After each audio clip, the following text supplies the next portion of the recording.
اگر آپ اس جگہ پر زیادہ وقت گزاریں گے تو یہ آپ کی صحت کے لیے خطرناک ثابت ہو سکتا ہے۔ آپ کے دانت ٹوٹ سکتے ہیں یا ہو سکتا ہے کہ آپ کو ان کی سرجری کروانی پڑے۔ اس جگہ پر آپ کو اڑنے والے پرندوں سے لے کر کوئی بھی رینگنے والا جانور نہیں دکھائی دے گا۔ سائنٹسٹ کے مطابق یہاں 20 لاکھ سالوں سے بارش نہیں ہوئی، لیکن اس کے باوجود دنیا کا 80% فریش واٹر اس جگہ پر پایا جاتا ہے۔ انٹارکٹیکا، جو کہ ہماری زمین کا سرد ترین اور پراسرار حصہ ہے، یہ جگہ مکمل طور پر خاموش ہے اور برف سے ڈھکی ہوئی ہے۔ سائنٹسٹ کو یہاں پر ریسرچ کرتے ہوئے پتا چلا کہ یہاں پر ایک بھی انسان موجود نہیں ہے، لیکن ہر انسان جاننا چاہتا ہے کہ ان برف کی موٹی تہوں کے نیچے کیا ہے۔ ریسرچرز نے ان موٹی تہوں کے نیچے جو دیکھا اس نے ان کو حیران کر دیا۔ کچھ سال پہلے سائنسدان سمجھا کرتے تھے کہ ان موٹی برف کی لیئرز کے نیچے پانی یا گلیشیئرز کے سوا کچھ بھی نہیں ہے، اور سائنٹسٹ اس علاقے میں ذرا بھی انٹرسٹ نہیں لیا کرتے تھے۔ لیکن پھر اچانک 90s میں سائنٹسٹ کا انٹرسٹ اس علاقے میں اتنا زیادہ کیسے بڑھ گیا؟ انہوں نے سیٹلائٹ سے دیکھا کہ انٹارکٹیکا کی برف کی تہوں میں ایک لیک بھی موجود ہے۔ اس لیک کا سائز 15,000 اسکوائر کلومیٹر ہے، جو سپرس آئرلینڈ سے 1.5 گنا زیادہ بڑا ہے۔ اس لیک کی گہرائی 1200 میٹر ہے۔ یہ گہرائی دنیا کی ڈیپسٹ لیک بائیکال سے صرف 145 میٹر کم ہے۔ اس لیک کو رشین پولر اسٹیشن واسٹاک کے قریب دریافت کیا گیا تھا، جس وجہ سے سائنٹسٹ نے اس کا نام واسٹاک لیک رکھ دیا۔ جب سائنٹسٹ وہاں پہنچے تو انہوں نے دیکھا کہ یہ جائنٹ لیک برف کی ایک موٹی پرت کے نیچے چھپی ہوئی تھی، اور اس برف کی موٹائی 3623 میٹر تھی۔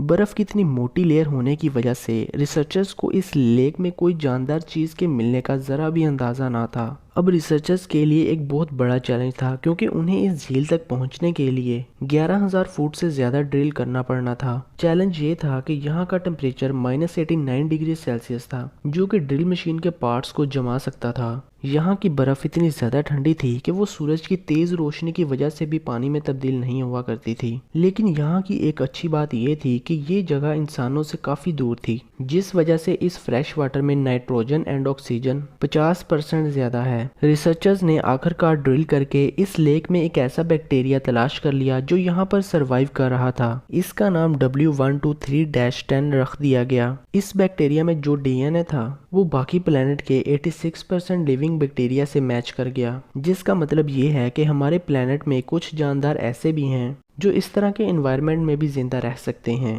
اب تک ریسرچرز اس لیک میں 3500 سے زائد سپیشیز کو تلاش کر چکے ہیں۔ سائنٹسٹ کا کہنا ہے کہ آج سے ہزاروں سال پہلے جب اس جگہ پر برف کم تھی تو سپیشیز اس لیک میں چلی گئیں، جس میں سے کچھ مائنس ٹمپریچر کی وجہ سے ختم ہو گئیں اور کچھ آج بھی موجود ہیں۔ ریسرچ ٹیم نے دنیا کو اس جگہ پر لائف موجود ہونے کا ثبوت دے کر حیران کر دیا۔ سائنٹسٹ کا کہنا ہے کہ اس لیک کے اندر وہی سپیشیز موجود ہیں جو پلانٹ مارس کی برف کے اندر چھپی لیکس میں ڈسکور کی گئی تھیں۔ اس کا مطلب یہ ہے کہ مارس اور انٹارکٹیکا دونوں میں لیونگ آرگنزم موجود ہیں۔ سائنٹسٹ نے اب تک واسٹاک لیک کے علاوہ 2 اور بڑی لیکس کو دریافت کر لیا ہے، ویلینز اور ایلسورتھ۔ پولر ایکولوجی کے پروفیسر جان پرسکو، جو کہ یونیورسٹی آف مونٹانا کی ریسرچ ٹیم کے ہیڈ ہیں، ان کے مطابق انٹارکٹیکا میں 400 سے زائد لیکس موجود ہیں۔ زمین کے کسی بھی حصے میں کھدائی کی جائے تو وہاں سے پانی نکل آتا ہے، لیکن انٹارکٹیکا کا ایک ایسا حصہ بھی ہے جس کا نام میری برڈ لینڈ ہے۔ یہ دنیا کا وہ پوائنٹ ہے جس میں جتنی مرضی کھدائی کر لی جائے نیچے سے برف ہی نکلتی ہے۔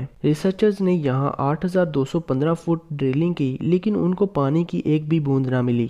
انٹارکٹیکا کو مزید اچھے سے سکین کرنے کے لیے یونائٹڈ اسٹیٹس نے ایک سیٹلائٹ اسپیس میں بھیجا ہے، جس سے یہاں پر ہونے والے بدلاؤ پر نظر رکھی جاتی ہے۔ جب سائنٹسٹ نے زمین کے اس حصے کو دونوں طرف سے سکین کیا تو پتا چلا کہ اس کی ایسٹ سائڈ پر برف کی 40 سے 48 کلومیٹر موٹی تہہ ہے، اور ویسٹ سائڈ پر برف کی 19 سے 35 کلومیٹر موٹی تہہ ہے۔ سیٹلائٹ سے کافی عرصہ آبزرویشن کرنے کے بعد سائنٹسٹ نے دوبارہ اس جگہ پر ڈرلنگ کرنے کا سوچا۔ انہوں نے اس دفعہ ایسٹ سائڈ پر ڈرل کرنے کا چیلنج ایکسپٹ کر لیا۔ اس ڈرل کو خاص طریقے سے بنایا گیا تھا۔ یہ 2 فٹ کی ڈرل تھی اور اپنے اندر گرم پانی سٹور کر لیتی تھی تاکہ اس کے اندر لگی موٹر نیچے جا کر بند نہ ہو جائے۔ مسلسل 13 گھنٹوں تک ڈرلنگ کرنے کے بعد سائنٹسٹ نے 7,060 فٹ گہرا سوراخ بنا لیا۔